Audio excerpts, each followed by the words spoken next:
You wake before the alarm because duty has a way of setting its own clock. The house is quiet and you are already calculating who needs what, where to be useful, which edges of yourself to sand down so the day moves smoothly. You put on the face that never startles anyone, and you move from task to task like a person who knows their lines. You are the reliable one, the steady one, the good one.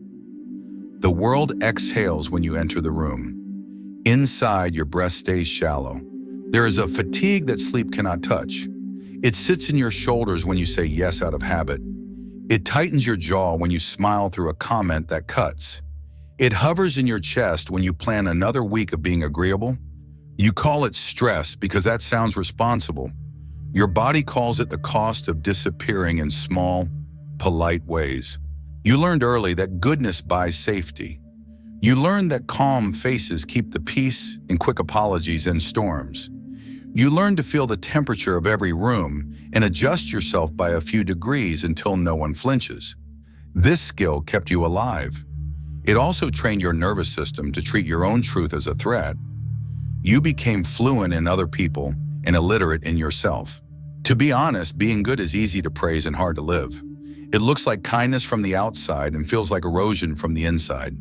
You help before you are asked. You notice needs before they are named. You pick up the slack and then pick up the silence that follows. The gratitude you receive lands for a second and slides off because it was earned by abandoning something you cannot identify and cannot ignore. There are moments you do not post. The dinner where you laugh along while your mouth tastes like metal. The call where you agree and your spine leans back as if to leave the room without you. The drive home where you replay sentences you did not say because saying them would have broken the spell of being good. You swallow them. You pay in tightness and in a tiredness that feels older than you. Goodness becomes a costume when you wear it to avoid conflict with reality. You keep the calendar full so there is no hour where desire could speak. You perfect the tone that keeps everyone calm, and you lose the tone that belongs to you. You call it maturity. Your body calls it a bargain you can no longer afford. The bargain is simple. You offer yourself as the solution and hope the ache will forget your name. The world rewards the version of you that never needs much. Colleagues trust you because you always deliver.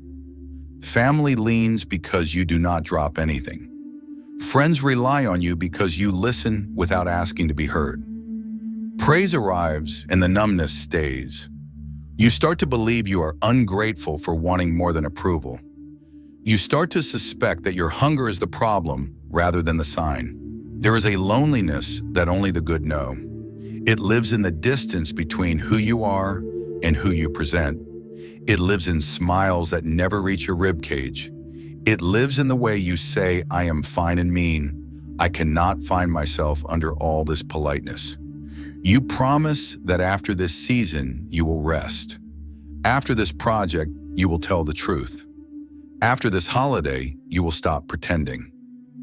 The deadline moves. The promise waits. Goodness is not the enemy. Compulsion is.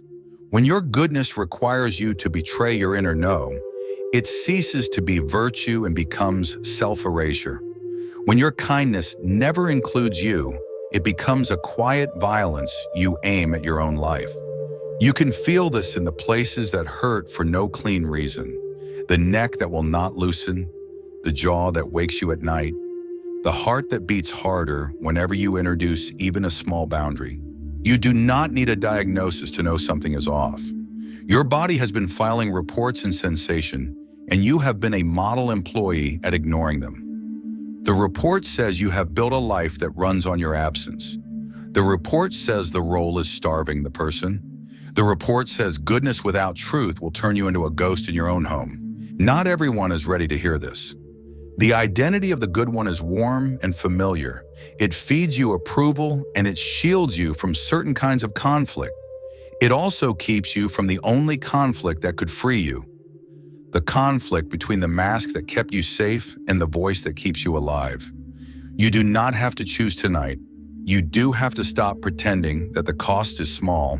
By the end of this video, you will understand why your pain is a gift and why the ache under your excellent behavior is not weakness.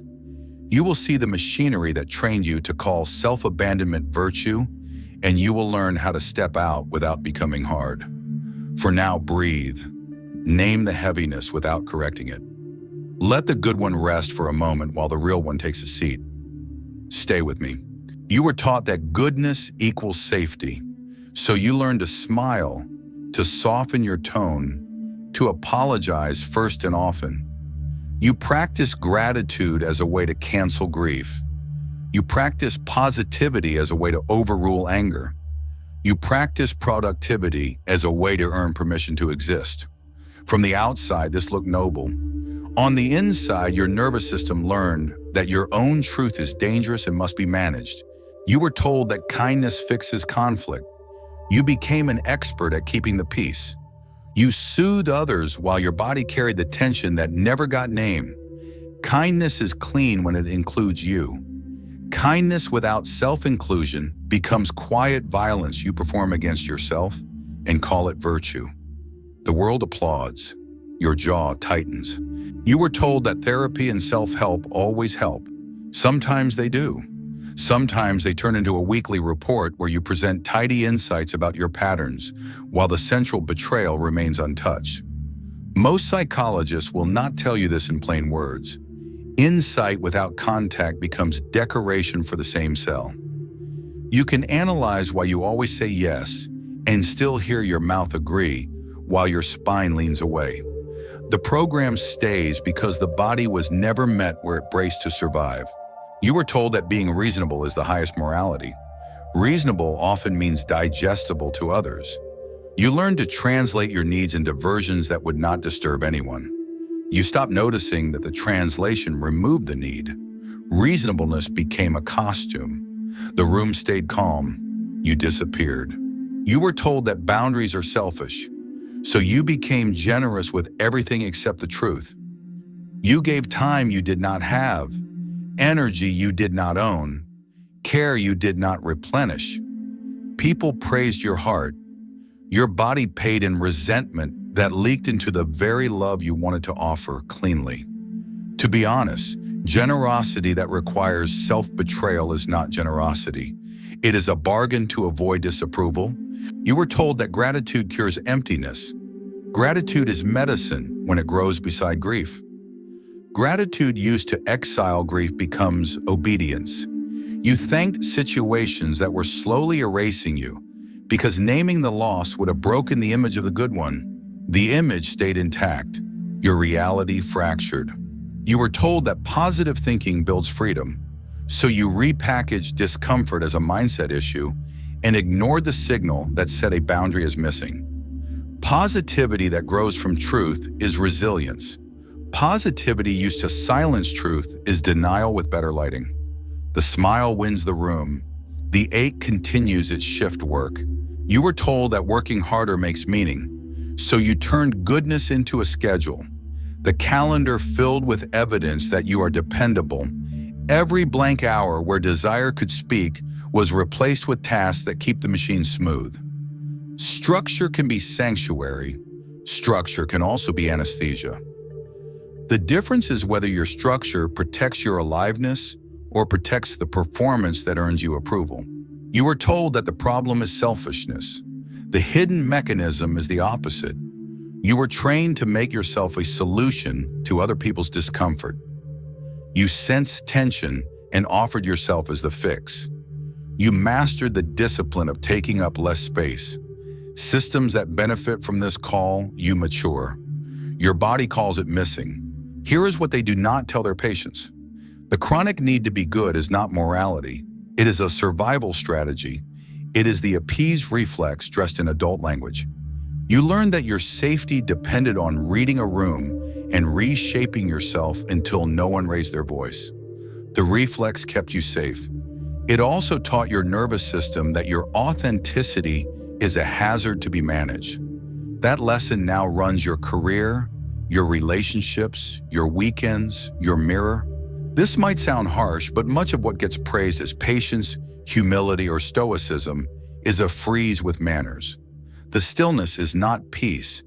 It is a body that learned movement equals risk.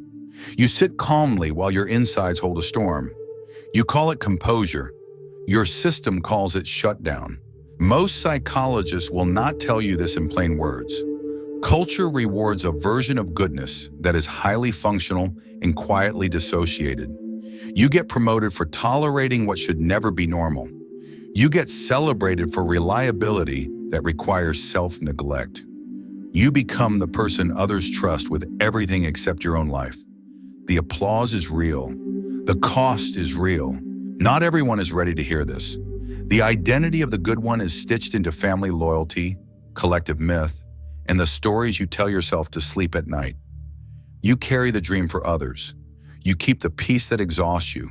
You call it love, and your body registers a slow leak of life. You are not foolish, you are trained. To be honest, you did everything the map said to do. Be agreeable, be productive, be grateful, be calm. The map forgot one instruction: include yourself. Without that, every tool becomes a weapon turned inward. Gratitude cancels grief. Positivity cancels anger. Discipline cancels desire. Communication cancels boundaries. You maintain the image and lose the person. But there is something even scarier, and we will get to that. To be honest, if you recognize the cost of always being the good one and feel the ache under your excellent behavior, you are not alone. If this feels like it's about you, subscribe to the channel. The algorithm will show this to others ready to face their shadow. To be honest, the good one you present to the world sits on top of a deeper engine that does not care about reputation. Depth psychology calls that engine the unconscious. Think of it as the storehouse where your body keeps the rules that kept you alive before you had language. If a raised voice meant danger, your system learned to soften your tone on command. If love came after performance, your system learned to work first and feel later. Years pass and the same rules keep running while you call them character. Underneath, they are survival. In Jung's simple terms, you build a mask to move through society. The persona is not a lie, it is a tool. Trouble begins when the tool becomes the identity.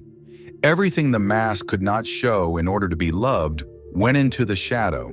Not evil, unlived life. Anger that would have set a boundary. Desire that would have chosen a different path. Grief that would have told the truth about home. When the shadow is locked out, it returns as symptoms. Resentment that leaks into kindness. Numbness that sits under smiles. Fatigue that sleep cannot fix. You read these as personal flaws. They are signals from the life you exiled to keep the peace. Freud named the compulsion to repeat what hurt us. Repetition is not romance with pain. It is your survival brain choosing familiar terrain because familiar once meant safe enough. You keep walking into roles that reward your goodness and punish your aliveness. You keep being the reliable one in rooms that never ask how you are. You keep calming storms you did not create. The nervous system calls this success because no one is yelling. Your soul calls it absence. Here is what they do not tell their patients. A complex is not a clever idea. A complex is a living knot made of memory, emotion, posture, and belief, wired around a theme. Do not be too much. Do not need anything. Do not disappoint. A tone in the present echoes a tone from the past, and the knot tightens by itself. Your mouth says yes before your chest has time to vote. Your calendar fills while your legs lean backward. Until you can feel the knot forming and pause, the program drives your day and you call it duty. Trauma is not only what happened. Trauma is the survival energy that never finished moving because you had to be good, to be quick, to be quiet. Fight turns inward and becomes a jaw that never releases. Flight becomes a schedule with no oxygen. Freeze becomes fog at the very moment a decision is needed. Fawn becomes the kindness that never includes you. The chronic need to be good is often a long fawn response with a polished tone. It looks mature. It is a nervous system working overtime to prevent loss. Archetypes give this a human shape. The caregiver without the warrior gives until empty and calls it love. The warrior without the lover performs until cold and calls it discipline. The lover without the sovereign dissolves into other people's dreams and calls it devotion. The sovereign without the sage collects roles and calls it meaning. Integration is the adult task. Care that includes yourself, strength that remains human, feeling guarded by a spine, authority that answers to wisdom. Your symptoms point to the chair that has been empty at your inner table. There is also the balance of inner masculine and inner feminine. Not genders, functions, direction, structure, and boundary on one side, presence, receptivity, and feeling on the other. Many were trained to act without listening. Others were trained to feel without ever choosing. The result is a tidy life that starves you, or a sensitive life that drowns you. The inner voice exists to bridge the two. Feel first, then choose. Choose, then keep listening. When you ignore that bridge, structure bulldozes your needs or emotion floods your plans. When you honor it, structure serves life and life informs structure. Family scripts write the earliest contracts. Be the easy one. Keep the peace. Carry the dream. Do not outshine. These rules arrive through looks and pauses and who received warmth. Loyalty to these contracts is often why you keep saying yes in rooms that deserve a no. Loyalty is a beautiful word until it requires treason against yourself. The ache you carry is not random. It is the price of defending a story that cannot hold your truth. Manipulation and codependence twist the signal further. In a field where your feelings are reframed as selfishness and your needs are called demands, you begin to outsource your inner vote to the loudest person in the room. You become responsible for other people's calm at the cost of your own reality. The identity of the good one thrives here because it prevents conflict. It also prevents contact with what you actually want. The longer you run this trade, the more your body concludes that your authenticity is a hazard. Most psychologists will not tell you this in plain words. The inner critic that polices you is terrified love. It learned the voices that once had power over you and repeats them inside to keep you in line. It believes perfection will prevent shame and goodness will prevent abandonment. When you edge toward truth, the critic gets loud because truth once threatened belonging. If you treat the critic as a god, you obey. If you meet the critic as a frightened guardian, you set terms. You can advise, but you do not drive. Then you let your posture deliver the message. Breath available, knees soft, crown lifted. Leadership is physical before it is verbal. The body is not a metaphor here. Your nervous system tracks safety and danger under awareness, tone, pace, posture. If you speak from a braced spine and a held breath, your words carry the signal of fear, no matter how kind they sound. People skilled at power games hear the signal and lean in. If you ground first and then speak, your sentence arrives with a different signal. The field shifts. The same words have more weight because your body's no longer apologizing for existing. You do not need a spiritual decoder to hear yourself. You need consent to feel. The body speaks in pressure and ease. Tight, hot, heavy, open, light, steady. If you demand that every signal justify itself to the room before you honor it, you will sell out your own jurisdiction. If you allow signals to inform you even when they are inconvenient, you begin to rebuild trust with the only witness who never leaves. There is a clean paradox at the center. The more you chase being good, the less good your goodness feels. The more you include yourself, the more generous you become. When your no is embodied, your yes regains value. When your anger is allowed to shape a boundary, your care arrives without resentment. When your grief moves, your kindness stops tasting like sand. Not everyone is ready to hear this. Many systems depend on you staying good at your own expense. Workplaces built on over-functioning praise your reliability and ignore your reality. Families built on image applaud your composure and punish your truth. Friend groups built on convenience love your listening and never ask for your needs. When you begin to integrate shadow and set clean limits, friction appears. Friction is not failure. Friction is the sound of a new alignment. Here is what they do not tell their patients. The child who learned to be good to stay safe still lives in your body. They reach for compliance because it worked. Your adult presence must arrive and hold the door for a different choice. You feel your feet. You let the exhale lengthen. You allow heat or shaking without rushing to earn your place. You speak one simple sentence or you leave one room. The nervous system learns that truth does not end in exile. Each small act rewires loyalty away from the mask and toward the person. And here comes the most painful truth. The version of goodness that protected you will not survive your honesty. Some roles will retire. Some relationships will thin. Some identities will crack. The cost is real. The reward is also real.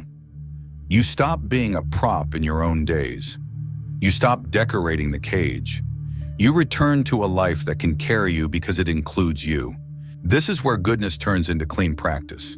No hacks, no performance. Only small acts that teach your body that including yourself does not end in exile. Most psychologists will not tell you this in plain words. Techniques work only when your nervous system feels safer than your old rules. Safety is not an idea. Safety is felt contact while emotion moves. Begin with orientation. Let your eyes land on something ordinary that feels friendly. A window, a cup, a plant. Let your exhale be longer than your inhale. Feel the weight of your feet. Name what is here in simple words. Warm, tight, heavy, buzzing. You are telling your system that the threat is not everywhere and that speed is not required to belong. Create a goodness audit. Write the sentences you use to keep the peace. I do not want to be a burden. I can handle it. It is not a big deal. Next to each sentence, write what your body feels when you say it. Jaw tight, chest hollow, shoulders braced. The pattern becomes visible. Visibility is leverage. Build a red flag list that pauses the automatic yes. Choose a handful of body cues that mean you stop by default. Stomach drop, throat close, heat in the face. When a flag appears, you do not promise, defend, or decide. You breathe, you feel the floor. You let the first wave peak and fall. Here is what they do not tell their patients. Most costly agreements are made in the first half minute while the body is still in alarm. Calibrate your true yes and your true no. Remember a moment you said a real yes and notice where breath opened. Remember a moment you said a clean no and notice where strength gathered. Write these signals down so you can reference them when guilt arrives, dressed as morality. To be honest, the body does not speak in essays. It speaks in pressure and ease. Let that be enough. Adopt a response policy that protects your spine. No decisions when the body is hot or hollow. No explanations under pressure. No long messages that litigate your character. Use short sentences that buy space. I will respond when my body's settled. This conversation will pause until we can be respectful. I am not available for accusations. Simplicity holds when the field is charged. Practice the approval fast. Choose one safe relationship and one small context where you offer no extra pleasing for a short window. No softening your voice to prevent a feeling in the other person. No adding favors to make a request permissible. Your job is to remain ordinary and grounded while the urge to perform rises and falls. The world does not end. Your system learns. Create a care budget. List the roles that depend on your goodness: family, work, friends, community. Assign a humane number of hours and an energy range you can afford each week. When the budget is spent, your answer is no without a speech. Most psychologists will not tell you this in plain words. Boundaries are logistics before they are philosophy. Rewrite the contract called being nice. Nice keeps you digestible. Kind includes you. Replace apology with clarity. Instead of "I am sorry," use "Thank you for understanding this boundary." Instead of "I feel bad for saying no," use "I am choosing honesty over overpromising." Your language trains your body to recognize self-respect as normal rather than dangerous. Give anger a channel so it becomes protection rather than self-attack. Place your palms against a wall with steady pressure while breathing out. Feel your feet push the floor. On the exhale, say one boundary in a clean sentence. I do not explain under pressure. I do not accept last-minute demands as duty. I do not stay in rooms where I vanish. The posture carries the message first. Words follow. Tend grief on purpose. Goodness often sits on top of old loneliness. Choose a short window and a song that matches your weight. Sit with a photo or an object tied to the story you avoid. Let breath become audible. If your body wants to curl, let it. If your body wants to rock, let it. Grief is not an obstacle to integrity. Grief is the passage that clears space for a yes that is not performed. Start a shadow journal that refuses performance. One page begins with the words, I am tired of being Goodwin. Let it name scenes, roles, and rooms where you disappear. One page begins with the words, I want. Include the small and the enormous. Food, rest, time, touch, creation, change. Read both pages aloud to yourself. Hearing your own voice tell the truth is part of the work. Run the 3 seats check before any big yes. Head names facts without spin. Heart names feelings without apology. Gut names the impulse to move toward or away. If 2 seats disagree with one, you wait. Waiting is not weakness. Waiting is leadership when the system is flooded. Practice exits you rarely allowed. You may end a call. You may leave a room. You may step outside and return later. Integrity sometimes looks like walking away mid-sentence when the field is bad faith. The mind calls this rude. The body recognizes protection. Choose one honest substitution inside the life you maintain. Trade one recurring obligation that drains you for one practice that nourishes you. A quiet hour in the morning, a walk without a phone, a block of time for building something that belongs only to you. Freedom rarely arrives as a grand gesture.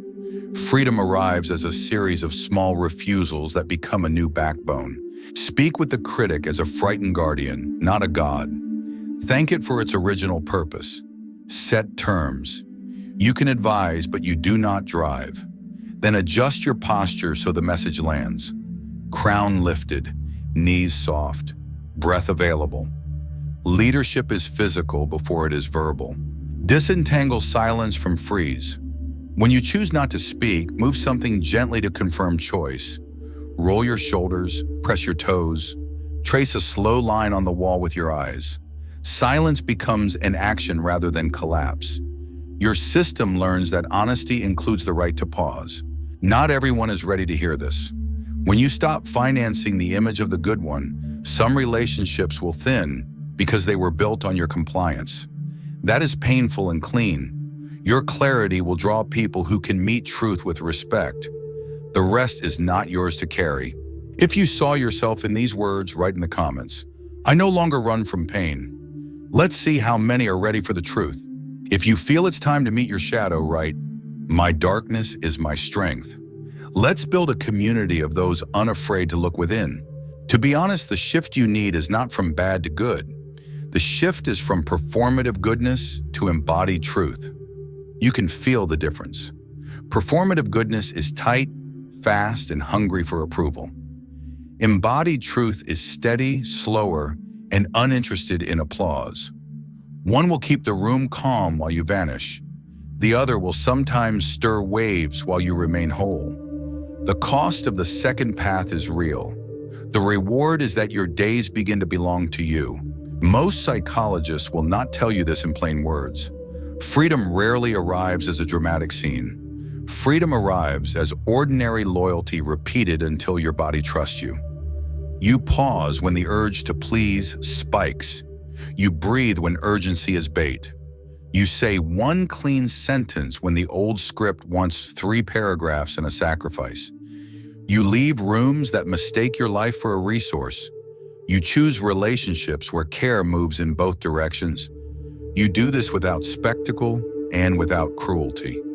The old contracts expire because you stop signing them. There will be grief for the years you traded yourself for harmony. Let it move through your muscles like weather. There will be fear because truth once meant loss. Meet it with presence until your system learns that loss is not the only outcome. There will be quiet when you stop filling space to justify your place. Quiet is not a verdict. Quiet is room to live. You will notice small proofs that the work is landing. Your yes carries weight. Your no lands without apology. Your weekends feel like your own. Compliments still arrive and they no longer decide your value. You catch your reflection and do not look away. You begin to prefer peace that is built on honesty over peace that demands your absence. Not everyone is ready to hear this. Some will call your clarity selfish because your clarity stops financing their certainty. Some will bless your growth and still hope you soften when it matters. Let time sort them.